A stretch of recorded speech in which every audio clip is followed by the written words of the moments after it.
Good morning, good afternoon, and welcome everybody. I am Talos Mobius, and with me is my co-host, Alter. How are you doing, Alter? I'm doing all right. Today we're gonna be looking at another Thundering Thursday video, which is gonna be all about leaving an impact, having an impact, making an impact. You name it. You can call it whatever you want. I'd say. So, should we first of all look at the teams and talk about our thoughts on the mobile suit teams? Of course. Well, let's begin with Team A being our own team. Alter is going to Desert Gelgoog. I'm honestly surprised every time I see you with the Desert Gelgoog because I forget that you play stealth units. I don't play a ton of them. For the most part, I actually play them on impact site because it's just I find that's the easiest way to navigate that map for me, especially when playing with randoms. You have an easier time disrupting the flow of the enemy team. Because without going on too much of a tangent about it, I think the biggest problem with playing impact site in matchmaking, like when you have an uncertain team, is that the first push decides the fate of the game so much more than any other game. Like in any other game, the first push is always the most important anyway. Like if you win that one, you have the lead now, and the other team basically has to steal it back from you. But on Impact side, it is so much more difficult to do that because of how the map's designed. Because if you win the first push, like it's whoever takes the bowl wins. Like you win that first push, and you kind of trap the other team in the bottleneck that's on the way to their spawn, and it's really hard for them to get out of it. If you have like a full coordinated team, it's more manageable, but it's so much more difficult if you don't. And further complicating that is it's harder to coordinate pushes with randoms, especially when, if I'm being real here, a lot of people just don't push as hard as they should. They'll get out there, they'll hide behind a building, playing like a frontlining general whose job is really to push and maintain pressure, and they'll just kind of take pot shots occasionally, and it's doing nothing for the supports. It's doing nothing to enable the raids to get out there and like capitalize on the chaos they should be creating. So I find that when you play a stealth unit, it's easier to create a numbers advantage so that your team is more able and especially more willing to push. I said I wasn't going to make a huge thing out of this, and I did, but I'm absolutely terrible at being concise, so bear with me. I would. Uh, and Sorry, proceed. Oh, I was gonna say, if anything, this team really takes that premise and just runs with it because you have three different stealth units. Like you have the GM Spartan BD, which I mean isn't full stealth, but you have smoke. So I mean And you do have jamming. you have jamming as well. So you have periods of stealth. You have the Slave Wraith, which is absolutely just a meme, but I mean it does have fake beacon. There's a lot you can do with that. And yeah, the Desert Gelgoog is just kind of a straightforward stealth unit. It's a little I guess it's straightforward in terms of like how it functions, but in terms of how it actually gets things done, I guess it's a little different in that most stealth raids, especially at this cost, are melee oriented, Mhm. and the Desert Gelgoog is really not. Like It's an you all-arounder, have I'd like say. kinda, but it's almost more disruption oriented than anything else. Like something like the Ifrit Noct can heavy stagger you and then just kill you. Hmm. Like especially if you're using the single sword, which just has more raw DPS. Yeah. But the Desert Gelgoog can't always do that, but you do have three different ways to stun people so that your team can. And yeah, I mean, there's you can definitely debate which of those is better. I think the Ifrit Noct, for instance, is a little more consistent. I would say is the overall better of the two. But I think the Desert Gelgoog is really fun, and if you do have enough coordination with your team, then the lockdown options you have are pretty appealing. Uh, for me, I was going to GM Spartan because not only can you play as a stealth unit, but also it's a great frontlining raid. You can play like a general, but with the melee power of a raid. And I gotta say, hitting 6,000 on a support with a neutral swing is very appealing because you can still hit 3 to 4,000 on a general, especially if they have weak melee. Yeah, I mean, it's one of the better raids at this cost, just in general. And then And rounding out the team, we had oh, sorry, what were you gonna say? Emperor Elias. We disconnected mid match, unfortunately, who was the Zaku I Sniper, who was our dedicated sniper because that's what the Zaku I Sniper does. Uh, Dude was playing, as you put it, for a meme, the Slave Wraith, but this man can make the mobile suit cook. And That he can. then we had Borderline General in the Wound Ward and the Desert Zaku Normal, which is a really powerful general. Yeah, the Desert Zaku is you have a kit that is very similar to the Dom Tropin, just whereas the Dom Tropin is very range oriented, the Desert Zaku is entirely melee oriented. It's all about setting up those tomahawk down swings that just do biblical amounts of damage. And then, the Woundwart's a very interesting contrast to the Zaku I Sniper type, because the Zaku I Sniper type, I think, is at least pretty good at every cost you can play it at, just because the primary choices are so solid. Yep. The trade-off, of course, is you're very slow. You are incredibly clunky, and if a raid gets up in your face, it can be over very quickly. So you do have some amount of reliance on your team. But yeah, all three of the primary options, especially the Magella Top Cannon and the Beam Sniper Rifle, are fantastic. And the One has, Woundwort, the Woundwort's just kind of weird. yeah. It's good. It's very good. Let's look at the enemy team first, shall we? Before we proceed with our thoughts during the video. Yeah, For let's take a the look. for the enemy team, we have first of all the GM Spartan RG, which is I guess you could say the opposite to the PD in the aspect of it has a really powerful melee, but it does kind of want to stick at range kind of more than the GM Spartan BD, which is weird because it also has maneuver armor, kind of like a raid would. So those two are very close to style, as both can go stealth as well. Yeah, but I'd liken that to something like the Dom Tropin again, or the Gun Cannon Heavy Type D, where the maneuver armor is more about like safely and quickly repositioning than getting right up in somebody's face. That's a Pell Rider Ground Heavy Arms, right? Not the Correct. cavalry. Yeah, that's definitely the Ground Heavy Arms. I mean, the Ground Heavy Arms is absolutely insane at its base cost and still good above the base cost. You have what is basically a full armor 7th Gundam kit, like a discount version of that. But you also have a long range heavy stagger cannon that is, I mean, it's on a long cooldown, but the fact that you have that in any amount is kind of jaw dropping for the cost. Especially in the general with Hades. Yeah, I mean, there's a lot going on in this thing, like especially for something that starts at 400. And then you have not one but two of the Silver Haze Kai, which I still think is the best 450 raid. Like it does it all. It's good from mid range. It's tremendous from close range. Your Mitsumata downswing is basically just a heavy attack on demand. You have the Gotcha, which is insanely weird, but I mean, it's got really a heavy powerful. stagger. That's what and what else do you need to know, really? Level 3 melee priority and maneuver armor on top of a dodge roll. And force injectors, by the way, on a general. Yeah, that's true too, actually. The melee priority definitely makes you really well equipped to prey upon raids. And also really powerful missiles. Sorry, yeah, that too.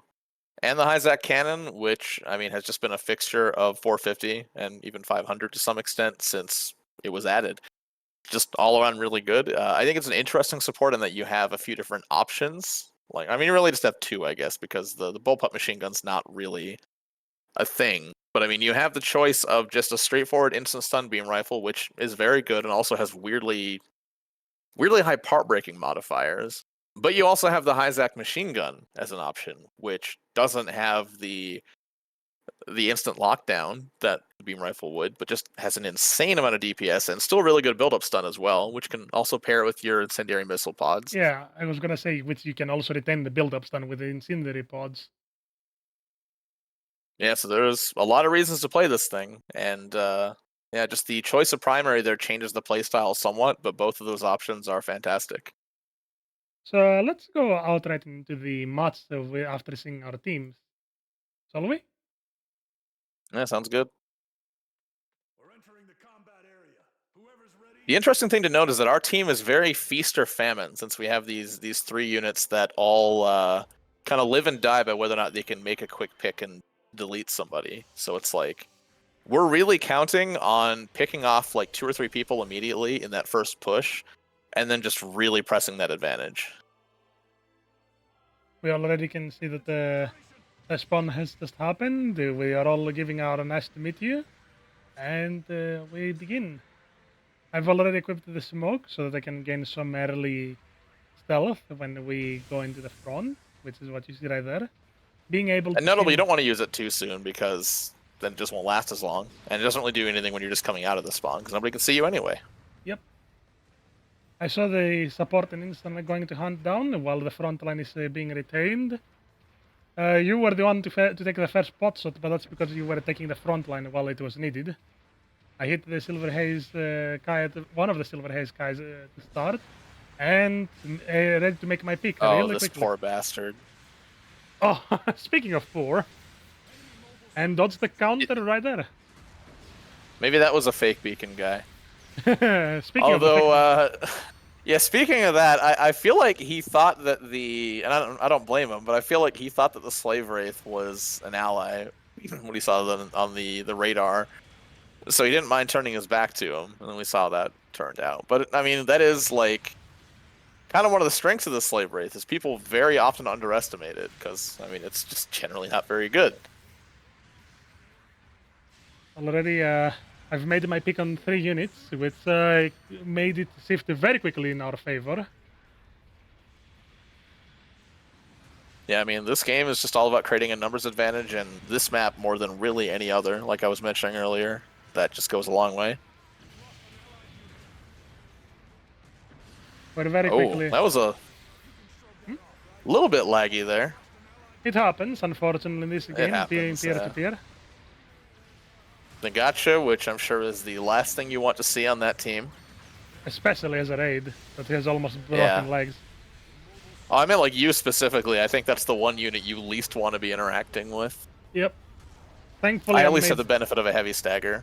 Yep. Thankfully, I made... Oh, that was a miss.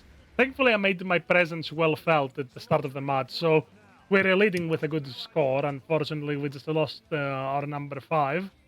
I mean, the Windward was very much in the front lines, with nobody but the Slave Wraith beside it.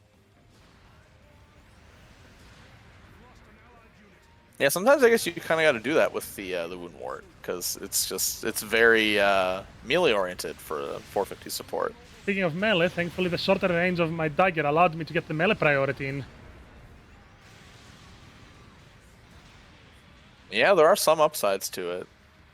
A lot of chaos, very quickly.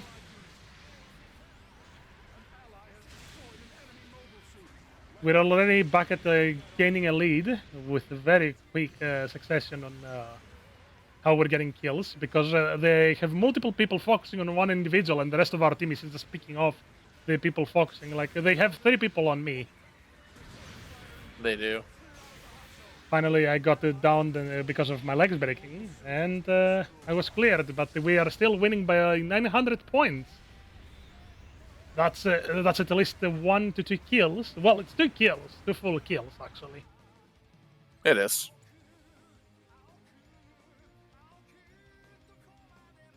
I can see you actually getting focused surprisingly a lot for a stealth unit, but that's because you're still keeping the front lines, whereas our 5 is along with Sadu to be covering your back pretty much. Yeah, our general who should be frontlining was just kind of playing in the trench, unfortunately, and kind of goes back to what I was saying about this map, where can't always count on your randoms to push, and it hurts you more here than it does on any other map by a wide margin. We're already winning, though, by ironically a massive margin. That I got in the way of number 6 there. That is perfectly fine, though. It kind of happens. He still got the massive axe swing in, so here baiting the well, the melee and everything. The problem with rushing at someone with a melee, the problem with rushing at someone with a melee, hoping that you can get the hit in, is usually that you won't get it. Speak of the devil. Yeah. That is one downside to the Mitsumata, is it is very easy to react to the downswing if you anticipate it. Yep. This is a very distinct animation. Which also, by the way, by the point that we were just 1,000 score, we're now almost 3,000 score ahead, 2,400 almost. Yeah, this is a decisive leave. Even if they blew up the base right now. And once again, by the way, ignoring the Slave Wraith because of the fake beacon. That's a useful skill, honestly. He's getting some mileage off it, to say the least. And he's sticking close to me because we're both technically stealth units. So while pretty much they only see one ally, in all reality they're expecting two enemies, which is even scarier because you're in a comfort and a relaxation that you have an ally, and suddenly you just have two enemies. I think it's a lot scarier than just two stealth units popping out of nowhere. Yeah, most definitely. Because you let your guard down a lot more if it's an allied unit rather than nothing. That's my expectation, at least. A bit of psychology, I guess you could say, in the battlefield. Getting into beautiful hits I will on... say this Hyzak cannon is doing a pretty good job under the circumstances of playing around you, and the Pale Rider is actually doing a pretty good job of zoning you out for the most part. He did miss the combo, but I mean, it happens. He could have gotten a That back is one. finish me off. Yeah, that is one downside to the Hyzak cannon. Is for as solid as it is, you're incredibly clunky. So once the raid is up in your face, you have very limited options.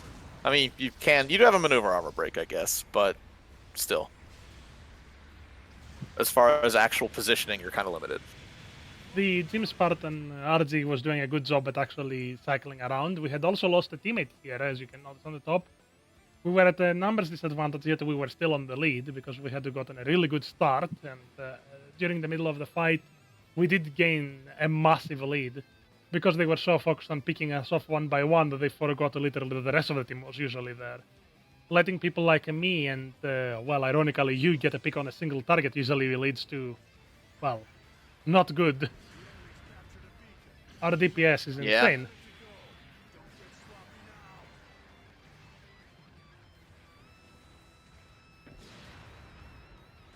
Right here you can see where we were talking about if you bottleneck someone inside of their team, it's usually game over.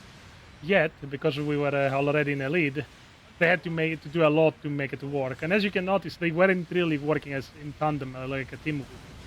There was a lot of going to do off on your own thing. Like even here, he could have not done that with the Matsumara. He could have done it with the beam saber to keep me away. And yet he knocked his teammate over, which let me get an easy kill. Right here, That's the second time that's happened this game. Yeah. One at the start and one at the end. Almost poetic, one would say. Oh, I remember what happened there. I was on cooldown and everything. Which is understandable. And I was keeping him at bay. You hit the beam rifle and... game over.